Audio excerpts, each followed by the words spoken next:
listeners. This is Labor Know Your Rights podcast. I'm your host, Dave.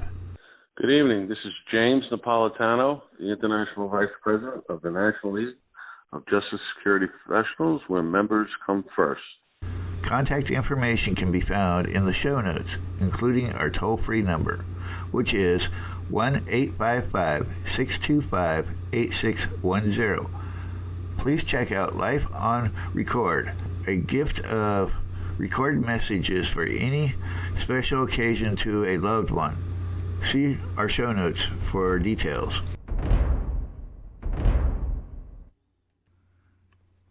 As he never tired of reminding people, Reagan was a former president of the Screen Actors Guild, also known as SAG, and the first member of the AFL to occupy the White House.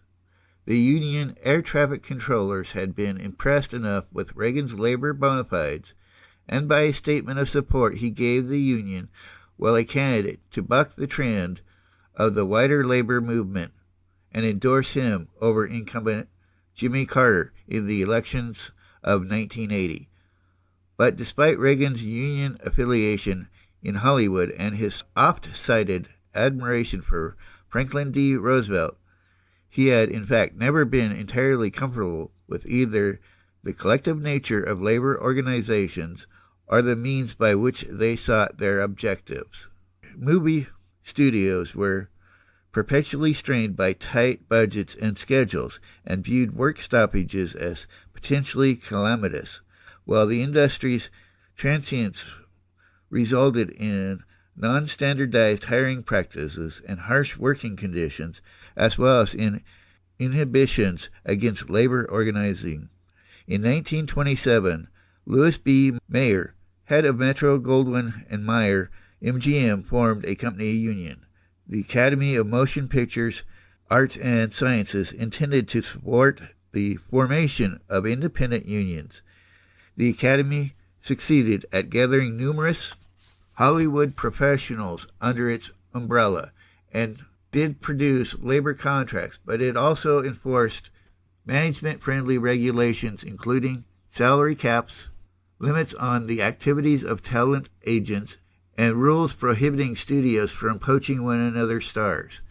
When in 1933, in response to the Depression, the Academy moved to impose a 50% wage cut on actors' salaries, resentment boiled over, and a contingent broke away to found the Screen Actors Guild.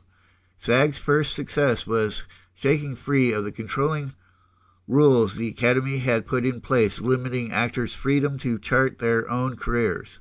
The next year, SAG and Actors' Equity agreed to peacefully coexist, and SAG was accepted into the AFL. Reagan joined the West Coast Film Colony in 1937. A radio sportscaster with the Chicago Cubs, he had come to California on a spring training trip with the team and, while in Hollywood, arranged to be screen tested. Warner Brothers liked what it saw in the affable young man from Illinois and offered a 7-year contract. Reagan's film career, which spanned 53 movies, would be spent almost exclusively in second-tier productions such as Love is in the Air, 1937, Dark Victory in 1939 with Bette Davis, Santa Fe Trail, 1940, Knute Rockne, All-American, 1940, and This is the Army, 1943. He joined SAG and in 1941 was elected to its board. In 1944, after stateside service in the Second World War, he became the union's president, a position he would hold until 1952, and then again briefly in 1959. One of the first experiences with union politics came during the war. SAG was drawn into a dispute involving the Conference of Studio Unions, CSU, a coalition of technical workers, labor groups that included some members of the Communist Party and the reigning AFL-affiliated Technicians Union, the International Association of Theatrical and Stage Employees, IATSE. Reagan was part of SAG's team that met for months with the disputants in what proved a futile effort to resolve the standoff, and he came away disgusted by the process. He said, "Some days I'd go home after hours of negotiations and think we'd made some progress towards a settlement." He later wrote, "But the next morning we'd meet again and strikers would walk into the room with their lawyers and 27 new demands we'd never discussed before, which they said had to be settled before they'd call off the strike." In the years immediately following the war, Reagan's concerns about communism deepened as he came to believe leftist unions were trying to impact Hollywood generally. American movies occupied 70% of all the playing time on the world's movie screens in those first years after World War II, he would later write, and as was to become more and more apparent to me, Joseph Stalin had set out to make Hollywood an instrument of propaganda of Soviet expansionism, aimed at communizing the world. Anti-communist fervor was pervasive enough in the movie colony to infect everyone from Walt Disney to gossip columnists Hedda Hopper and Luella Parsons, as well as Reagan's own brother, Neil. Neil Reagan, along with Hopper and Parsons, was recruited by FBI Director J. Edgar Hoover to gather information about questionable local lefties. The future president was himself inquired after by the FBI because he attended meetings of liberal organizations, including one opposed to aiding Chinese nationalist Chiang Kai-shek. In order to join the fight against malignant Soviet influences and to protect his career, Reagan turned FBI informant. Assigned an informer's code number, T-10, he secretly provided to the FBI names of SAG members he thought had communist sympathies, and in 1947 he testified before the House Un-American Activities Committee, HUAC, although he did not name names in that appearance. Reagan in the early 1950s became a familiar presence in American homes as the host and occasional star of television's General Electric Theater. General Electric, which was in the process of diversifying its operations and opening autonomous plants across the country, sent Reagan on the road each year to make promotional appearances at new GE sites. Reagan did this for 8 years, later claiming to have visited all 135 General Electric facilities. The speech, which came to be called A Time for Choosing, depicted an America endangered. The enemy at the gates was collectivism in the form of big government, and each citizen would need to count himself ready to meet the challenge. "We have come to a time of choosing," Reagan offered. "Either we accept the responsibility for our own destiny, or we abandon the American Revolution and confess that an intellectual belief in a far distant capital, Washington, can plan our lives for us better than we can plan them ourselves." His relationship with GE ended in 1962 when the firm canceled the General Electric Theater. He appeared in his last film, The Killers, in 1964, and hosting the Western series Death Valley Days in 1965. Reagan's formal coming out as a political figure is usually associated with an October 27, 1964 appearance he made on behalf of Republican president candidate Barry Goldwater, at which he delivered his signature talk and raised $1 million for the Goldwater campaign. Reagan, however, was by then a part of a crusade for grander than Goldwater's election hopes, which against popular incumbent Lyndon Johnson were slim. A fringe but powerful new right coalition had been germinating ever since the 1952 Republican Party convention, where conservative Senator Bob Taft, co-author of the Taft-Hartley bill, had been rejected as a presidential candidate in favor of Dwight Eisenhower. Goldwater, as expected, lost to Johnson in a landslide, but the seeds of the coming conservative revolution had been sown. Reagan, one of its most promising figures, it had been long assumed in California that a career in politics was his for the taking, and he had been approached about running for the U.S. Senate or the governorship. It was to this latter office that Reagan successfully ascended in 1966, the first step on his journey to the presidency and his confrontation with the nation's air traffic controllers. From the Boston strike of 1919, the Memphis sanitation strike of 1968, there had long been disagreement about the labor rights of government employees at the municipal, state, and also the national level.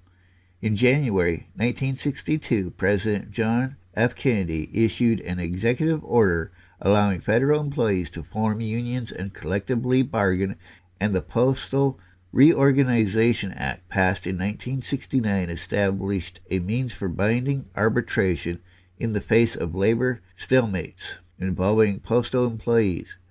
While these steps signaled acceptance by the federal government of its employees' rights to organize and negotiate their demands, the Taft-Hartley Act and later the Civil Service Reform Act of 1978 prohibited federal workers from striking.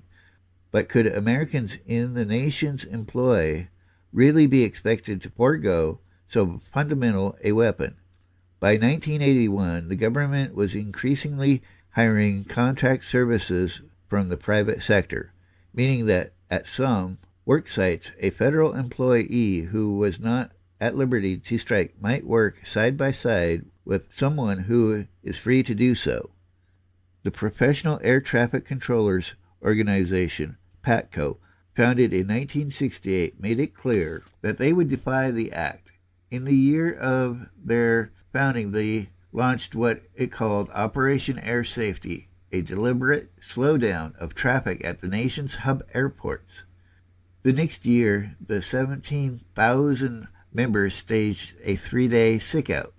Transportation Secretary John Wolpe, concerned by PATCO's actions, asked former journalist and former presidential advisor John Carson to investigate. Carson's report of January 1970 detailed a poor working relationship between PATCO and the Federal Aviation Administration, the FAA, which governed the work conditions of the controllers and managed their daily schedules and prospects for promotion. It also cited confusion resulting from the fact that Congress, not the FAA, established the controllers' benefits and rates of pay. Members of the committee have never previously observed a situation in which there is as much mutual resentment and antagonism between management and its employees, said the report. The Corson Committee also noted that controllers were frustrated by their inability to communicate upwards, and that those who spoke out about on-site problems or equipment failures feared endangering their chances of advancement. Due to the physical and psychological demands of the job being so great, they would never manage to remain at it long enough to earn a decent retirement. FAA data shows that between 1976 and 1979, about 8% of U.S. controllers who retired did so for medical reasons before they were eligible for full retirement benefits.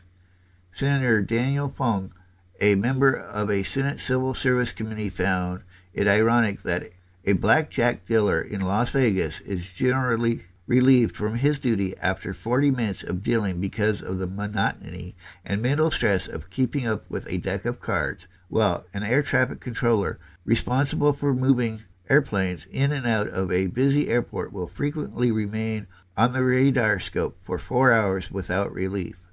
One controller reported, "Some days I go home and walk in the door, and my wife takes one look at my face and my clothes, which are sweated through from the neck down, and she doesn't say a word.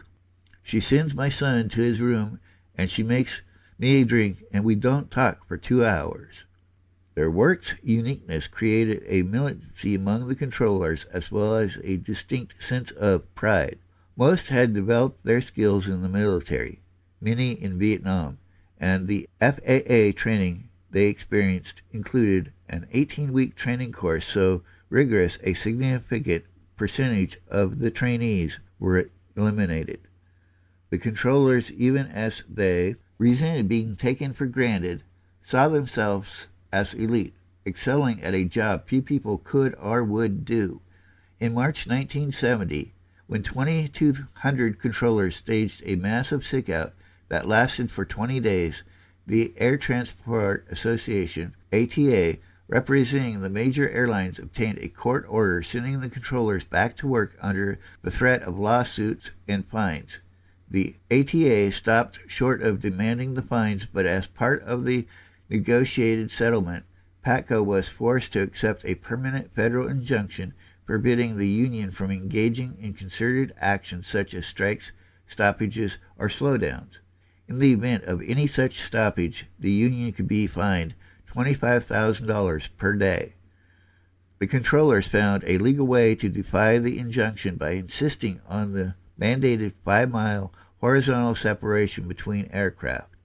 It was well known in the industry that controllers at busy hubs routinely shortened the separation space to 3 miles or less in order to facilitate more takeoffs and landings. The airlines knew of and benefited from this practice, but controllers could insist on the standard required spacing, and when they did, the resulting delays hurt the airlines' reputations with consumers and wasted as much as $1 million a day in fuel as planes idled on runways. The Transportation Secretary, Volpe, had agreed to rehire some of the controllers fired over the illegal sick-outs. However, despite the permanent injunction, stoppages occurred in 1976 over salary issues and in 1978 because international airlines ceased offering controllers the cherished perks known as pamphlet, in which a controller was allowed a free ride on a plane's cockpit in order to become familiar with pilot-to-ground communications.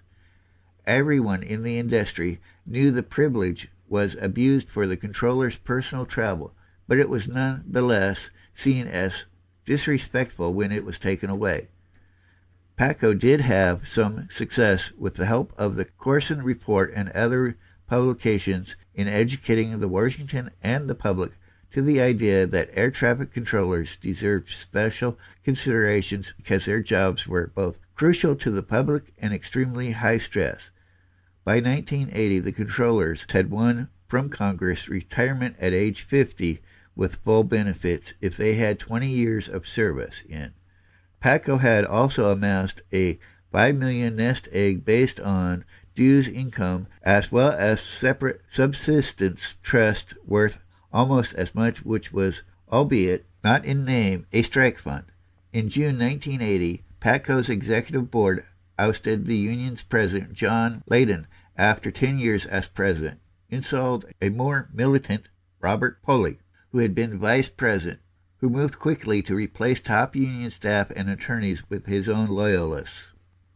The chances for the air traffic controllers were to strike did not appear half bad. PATCO had the distinction of being the only federal workers' union to endorse Reagan in the 1980 election. Candidate Reagan had in turn written a letter to PATCO on October 20, 1980, informing its members that he was aware of the deplorable state of our nation's air traffic control system, that too few people working unreasonable hours with obsolete equipment has placed the nation's air travelers in unwarranted danger.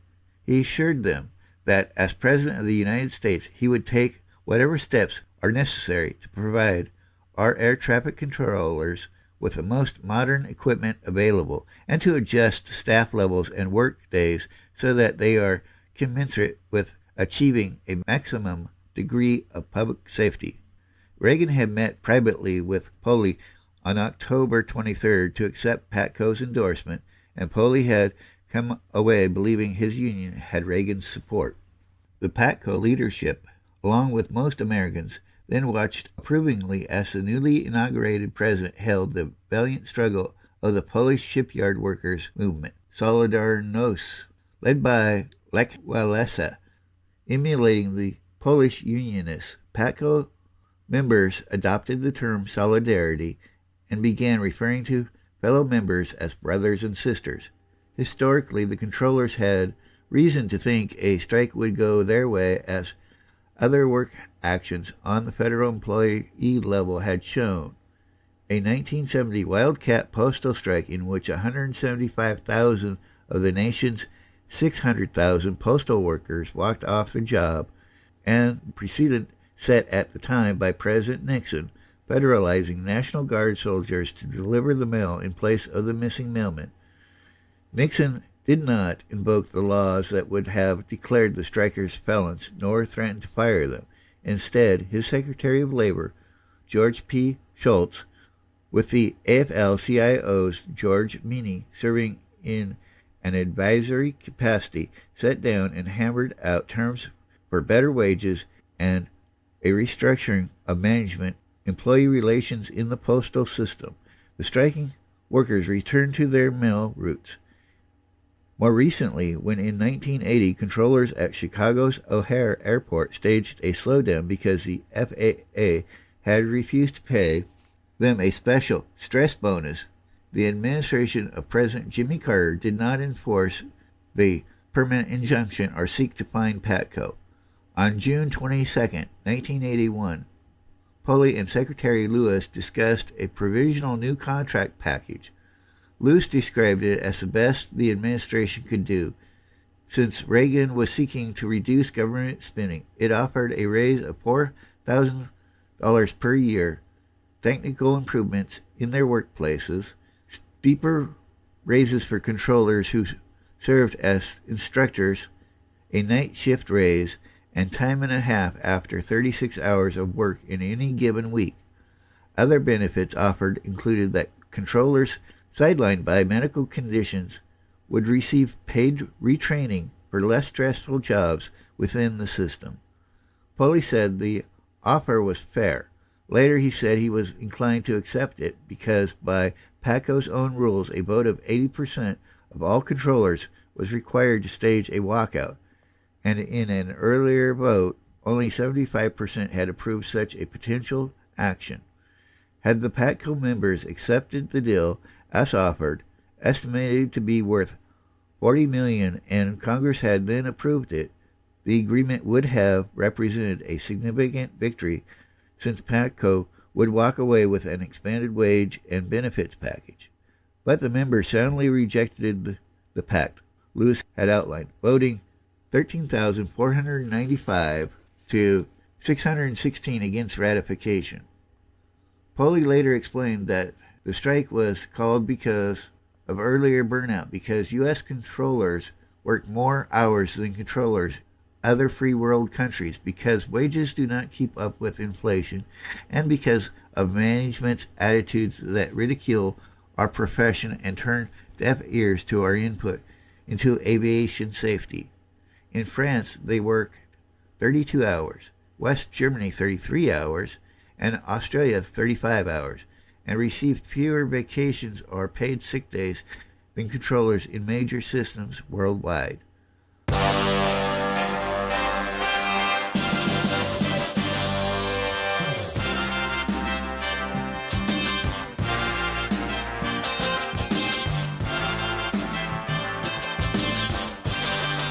And to wrap this one up, this is Ron Michael, president of the NLJSP, the National League of Justice and Security Professionals, where the member comes first. Enjoy this podcast.